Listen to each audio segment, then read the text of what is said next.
I came home from a 2-day trip and found myself locked out of my own land. Not metaphorically, not in some legal paperwork kind of way. I mean physically locked out. Steel gate, heavy chain, fresh paint still smelling in the heat, and a sign hanging dead center that read private community property, no trespassing. I just stood there for a second, keys in my hand, staring at it like maybe I'd driven to the wrong place. 42 acres of Texas dirt I'd bled for, sweated for, paid off in cash after 23 years as a firefighter, and somehow I was the one trespassing. I grabbed the gate and rattled it hard. Didn't budge. Now let me back up a little, because none of this happened overnight. My name's Wade Callahan. I'm 45. Retired from the Austin Fire Department 3 years ago after a knee injury finally convinced me I wasn't 25 anymore. I took my savings and bought a stretch of land just outside a little town called Briar Ridge, about 30 minutes east of Austin. It wasn't fancy. No big house. Just a modest ranch home. A barn, some horses, peach trees I planted myself, and more quiet than I'd ever known in my life. That quiet was the whole point. For the first year it was perfect. Mornings with coffee on the porch, my dog Scout stretched out at my boots, wind moving through the grass like a slow wave. No traffic, no sirens, just birds and the sound of my own breathing. Then the developers showed up. They bought the property along my eastern boundary, hundreds of acres, and within months it turned into a master-planned neighborhood with stone entry signs and little decorative trees spaced like soldiers. They called it Cedar Hollow Estates. And of course it came with a homeowners association. Now my land was older. It wasn't part of any subdivision. My deed was clean. No HOA. No community guidelines. I made sure of that before I signed anything. But apparently that didn't matter to the folks running Cedar Hollow. The letters started first. Thin envelopes with official-looking headers. Your barn color is not consistent with neighborhood aesthetic standards. Please remove agricultural equipment from visible sightlines. Your perimeter fencing appears to detract from community presentation. I laughed the first couple times. Tossed them straight in the trash. They had no authority over me, and I figured once they realized that, they'd move on. They didn't. One afternoon a man in pressed khakis and a pale blue polo showed up at my gate. Clean haircut, shiny loafers that had never seen mud in their life. He introduced himself as Martin Huxley, president of the Cedar Hollow HOA. He smiled the kind of smile that never reaches the eyes. "We're just trying to maintain property values, Mr. Callahan," he said. "Your ranch is highly visible from our new homes. Some residents feel it clashes with the community's refined image." I looked past him at the rows of beige houses and identical mailboxes and said, "You built next to a ranch. What exactly were you expecting to see? A golf course?" His jaw tightened. He tried to stay polite, but there was something simmering under it. Something about control. "We would appreciate cooperation." I leaned on the fence. "I appreciate you coming out, Martin, but my land isn't part of your HOA. You don't get a vote here." He left with that same thin smile, but his eyes told me it wasn't over. A few weeks later, I noticed survey flags near my eastern boundary. Little orange markers stuck in the ground like breadcrumbs. I walked the line with my old survey paperwork in hand, and everything matched. My fence was exactly where it had been for years. Still, something felt off. So I stopped by the county clerk's office. Small building, creaky floors, the kind of place where everybody knows your name. An older clerk named Harold, been there longer than I'd been alive, pulled up the recent filings around my property. He frowned. "Looks like Cedar Hollow bought a narrow strip of land that used to belong to the original ranch owner," he said. "Real skinny piece. Runs right up to your access road." I felt a cold little knot form in my stomach. "They're not touching my land, are they?" "Not directly," Harold said, "but they're getting creative." 2 weeks later, I drove to Houston to see my mom. She'd had minor surgery, and I stayed a couple nights to make sure she was steady on her feet. We watched old westerns, ate takeout, talked about my dad like we always do. I left early that Sunday morning, wanting to get home before dark. When I turned onto my gravel road and saw that fence, I honestly thought I'd taken a wrong turn. It was tall. Steel mesh panels bolted into thick posts. It ran the full length of my eastern boundary, then curved, then continued along my southern line. Clean, expensive, deliberate. And at the only entrance to my property, where my dirt drive met the county road, there sat a brand new iron gate. Locked. That skinny strip of land Cedar Hollow had bought? The gate was sitting squarely on it. They hadn't stepped onto my property. They just wrapped theirs around it like a noose. I couldn't even reach the gate without technically stepping onto their land. I stood there in the dust, hands on my hips, and felt something I hadn't felt in years. Not fear. Not exactly anger. Something quieter. Calculating. Because here's the thing about fighting fires. You learn real quick that panic doesn't save houses. Planning does. They expected me to lose it. To scream.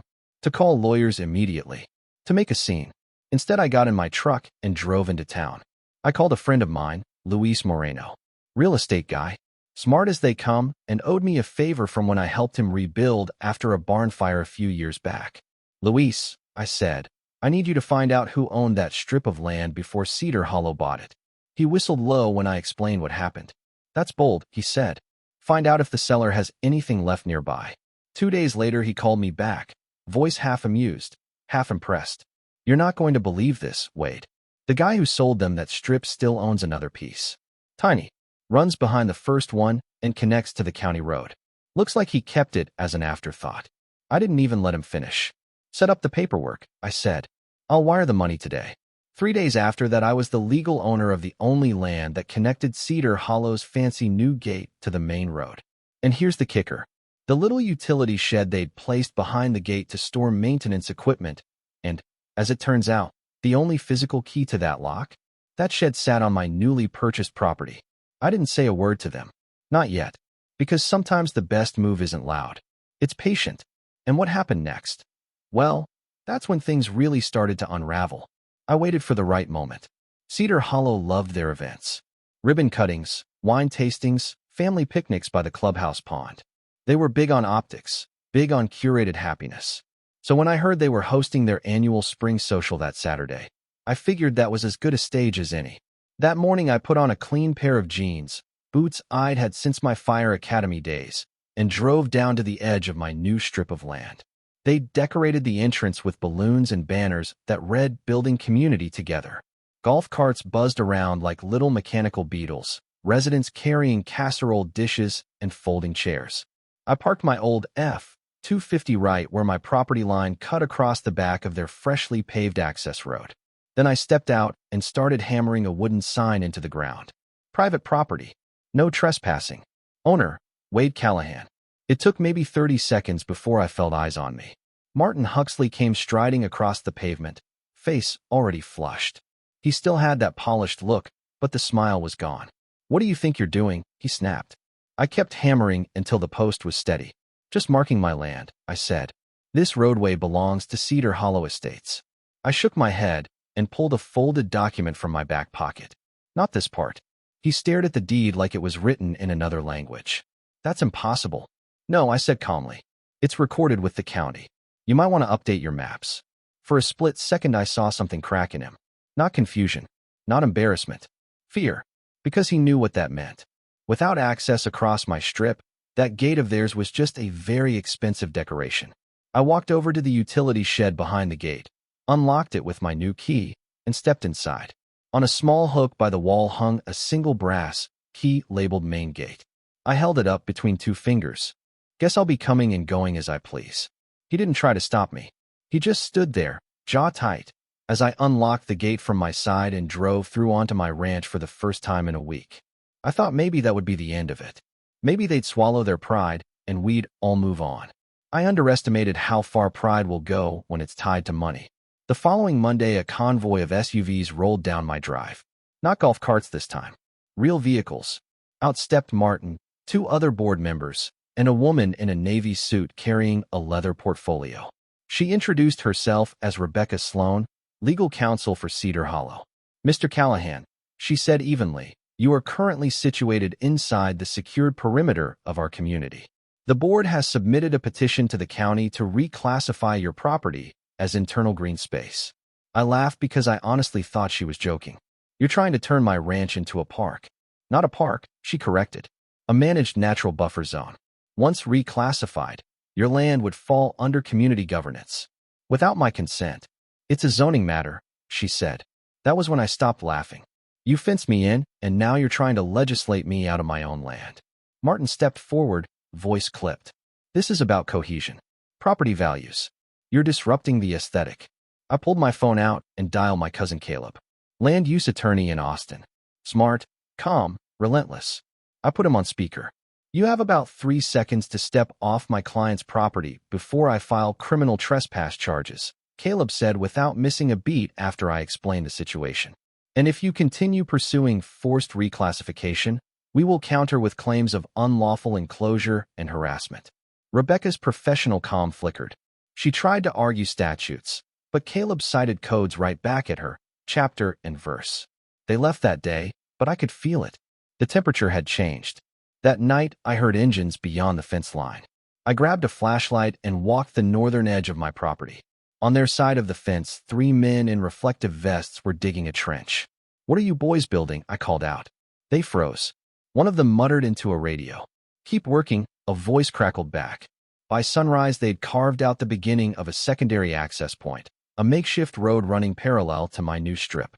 I launched my drone and started recording. Blueprints spread across a folding table, stakes marking a new gate location. A spotlight snapped on and hit the drone midair. Then I heard it, the metallic click of a rifle bolt. A shot rang out. The drone spiraled down into the dirt. I hit the ground behind a hay bale, heart pounding harder than it ever had in a burning building. They were escalating. The next morning, I sent the footage I'd already uploaded to the cloud to Caleb and to Sheriff Tom Briggs, an old friend from my firehouse days. By afternoon, Cedar Hollow had started paving. They brought in asphalt crews and laid down a shiny black ribbon that cut straight toward my boundary. At the edge, they planted a sign that read Future North Entrance Private Community Road. I drove into town and pulled in front of the county zoning office. Barry McKinnon still worked there, same BOLO tie, same sunflower seeds. I'd pulled him out of a barn fire 10 years back. "They paved across my property line without a permit," I said. His eyebrows shot up. Without a permit. By noon, he was standing on that fresh asphalt with a clipboard, taking photos, muttering under his breath. "You can't just build infrastructure because you feel like it," he said loudly when 2 Cedar Hollow security guards tried to shoo him off. "This is county land under dispute. Shut it down." For a moment, I felt like maybe sanity would win. That illusion didn't last long. 3 nights later, my security cameras caught 2 masked men slipping into my barn. One carried a red fuel can. The other flicked a lighter in his hand. They were going to burn my livelihood to the ground. I called 911 before they could spark it, and the men bolted when sirens wailed in the distance. Sheriff Briggs watched the footage with a hard expression. "They're trying to scare you into selling," he said quietly. "Make it not worth the fight." "Sell to who?" I asked. He didn't answer. He didn't need to. The next morning, I printed still frames from the footage and nailed them to the fence facing Cedar Hollow. "Try again." Underneath, I wrote, "Cameras everywhere." The psychological war had begun. A week before our court hearing, I received a foreclosure notice from a local bank claiming unpaid community assessments totaling $18,000. "I don't have a mortgage," I told the bank manager. According to this, Cedar Hollow filed liens for shadow encroachment, unapproved livestock units, and reflective roofing violations. Reflective roofing. My barn roof glinting in the sun. It would have been funny if it wasn't so brazen. Caleb filed emergency motions. The judge issued a temporary freeze on any financial action until our hearing. That same night, someone cut my power line near the county pole. Clean slice. Professional. I fired up my generator, lit lanterns, and sat on my porch with Scout at my feet and a shotgun across my lap, staring into the dark. It felt less like home and more like a standoff. But somewhere in all that exhaustion, a thought kept circling back. If they were willing to lie, forge, intimidate, and maybe burn, then they weren't protecting a community. They were protecting leverage. And leverage usually sits on something valuable. So I paid a visit to the man who originally sold the developers the land that became Cedar Hollow. An 80-year-old rancher named Earl Whitaker lived in a weathered house outside town, sharp as ever. We drank sweet tea on his porch and talked about the old days. Then I asked him a simple question. "Did you sell them everything?" He smiled slowly. "Not quite." Earl leaned back in his rocking chair and let that silence hang for a second before he spoke again. "Developers get excited," he said. "They see big parcels, big profits. Sometimes they overlook the little seams in the fabric." "What seams?" He chuckled. "I kept a few slivers. Old access easements, odd-shaped strips. One of them runs right under their clubhouse building. Never thought it'd matter. Guess I just didn't like giving up every inch. I felt something shift inside me. Not revenge. Not exactly. More like balance. You still own it? I asked. Sure do. Taxes are paid and up to date. 2 days later, I did something that would have sounded crazy to me a year earlier. I bought that sliver. 6 feet wide at its narrowest point, maybe 10 at the widest, cutting straight beneath the front half of Cedar Hollow's gleaming glass front office and part of their parking lot. Legally described. Recorded. Undeniable. I didn't block anything at first. Didn't chain the doors. Didn't call the news. I just waited. The day before our hearing, I drove to the clubhouse at sunrise. The morning light hit the stone facade and those fake wrought iron lanterns like it was some European villa instead of a Texas subdivision built on borrowed swagger. I walked up the steps, nailed a document to the front door, and read it out loud, just loud enough for the security camera to catch. Official notice of trespass. You are operating a commercial office on private property owned by Wade Callahan. Cease operations immediately. I tipped my hat to the camera and walked back to my truck. Within an hour, the local news was parked outside. A reporter named Dana Mitchell had been following the story ever since the barn footage leaked. She went live with the eviction notice in frame and the caption scrolling beneath. Rancher claims HOA headquarters built on his land. The internet did the rest. By the time we walked into court the next morning, Cedar Hollow didn't look like a polished development anymore. It looked like a cornered animal. Martin sat at the table with 2 high-priced attorneys and a stack of binders so tall it could have propped open a barn door. Rebecca Sloan was there too, but she looked different. Tired. Like she hadn't slept. Judge Elaine Porter called the room to order. Mr. Callahan, are you prepared to present your defense? Caleb stood, calm as ever. Your Honor, we are not here to defend. We are here to demonstrate a coordinated effort by Cedar Hollow Estates to unlawfully enclose, intimidate, and financially coerce my client in an attempt to acquire his property. He walked the court through everything. The fence built to isolate. The unauthorized road. The forged permit for the bulldozer that had nearly reached my porch before Sheriff Briggs stopped it. The lien filings for fictional violations. The attempted arson captured on video. Then he handed the clerk a flash drive. This contains internal communications from the Cedar Hollow board outlining a strategy to pressure Mr. Callahan into selling below market value. The language includes references to creating hardship, manufacturing code issues, and leveraging community nuisance claims. The courtroom went very still. Rebecca's face drained of color. She stood up slowly. Your Honor, I would like to state for the record that I was not made aware of the full scope of these actions by the board. It was the first crack from their side. Judge Porter removed her glasses and looked directly at Martin. Is it accurate that you authorized the construction of a perimeter fence specifically designed to restrict access to Mr. Callahan's property? Martin swallowed. We acted within our property lines. Did you intend to make continued ownership untenable for him? Silence. The judge didn't need his answer. By the end of that hearing, every motion Cedar Hollow filed against me was dismissed. The liens were voided. The attempted reclassification denied outright. Then came the part none of them expected. The judge referred the matter to the district attorney for investigation into fraud, conspiracy, and attempted arson. She also issued a temporary injunction preventing Cedar Hollow from conducting business on the disputed land until ownership was fully adjudicated, which meant their headquarters. 2 hours later, county deputies escorted Martin and 2 board members out of that same glass office in handcuffs. Residents watched from sidewalks, whispering. I stood at my gate with Scout beside me and felt something settle. Not triumph exactly, just quiet. You'd think that would be the end of it. But here's where it gets interesting. Because I still own that strip behind their development. The one they tried to pave over to create their north entrance. I could have sold it back to them for a premium. Plenty of people told me to. Cash out. Move somewhere quieter. But the fight had never really been about money. It was about space. About who gets to decide what belongs in a community. So instead of selling, I built. Not a wall. Not another gate. An arena. I called it Open Range Pavilion. Wooden posts. Metal roof. Seating for a few hundred. Nothing massive. Just enough for weekend rodeo events. Live country music. Youth barrel racing competitions. I partnered with a local veterans group to host monthly cookouts. High school kids started volunteering. Families from outside Cedar Hollow showed up with lawn chairs and coolers. The first Saturday we held an event, I saw curtains twitching in those tidy beige houses. People stepped onto their porches, unsure whether to be annoyed or curious. The music wasn't obnoxious. The lights shut off by 10. The parking stayed on my land. But it was lively, real, unpolished. Kids laughed.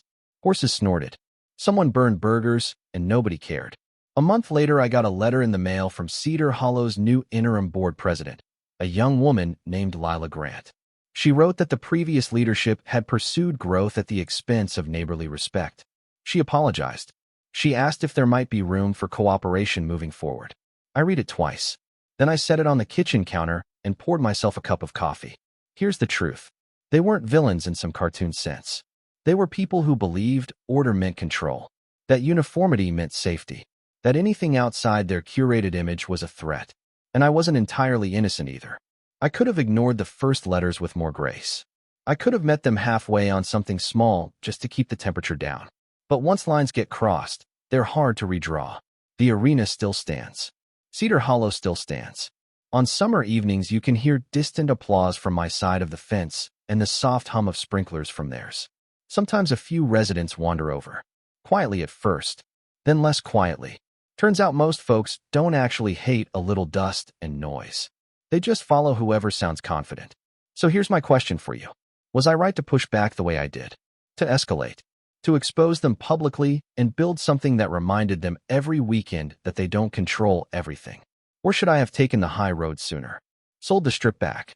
Chosen peace over principle? Communities are fragile things. They can become beautiful when built on respect, or brittle when built on ego. I'd love to know what you think. Drop a comment below and tell me, where's the line between protecting your home and becoming part of the fight? Would you have done what I did, or walked away? And if this story hit home for you, if you've ever felt boxed in by people who thought they knew what was best for your life, share it with someone who needs to hear it. Because sometimes freedom isn't loud. Sometimes it's just standing your ground, steady and patient, until the dust settles.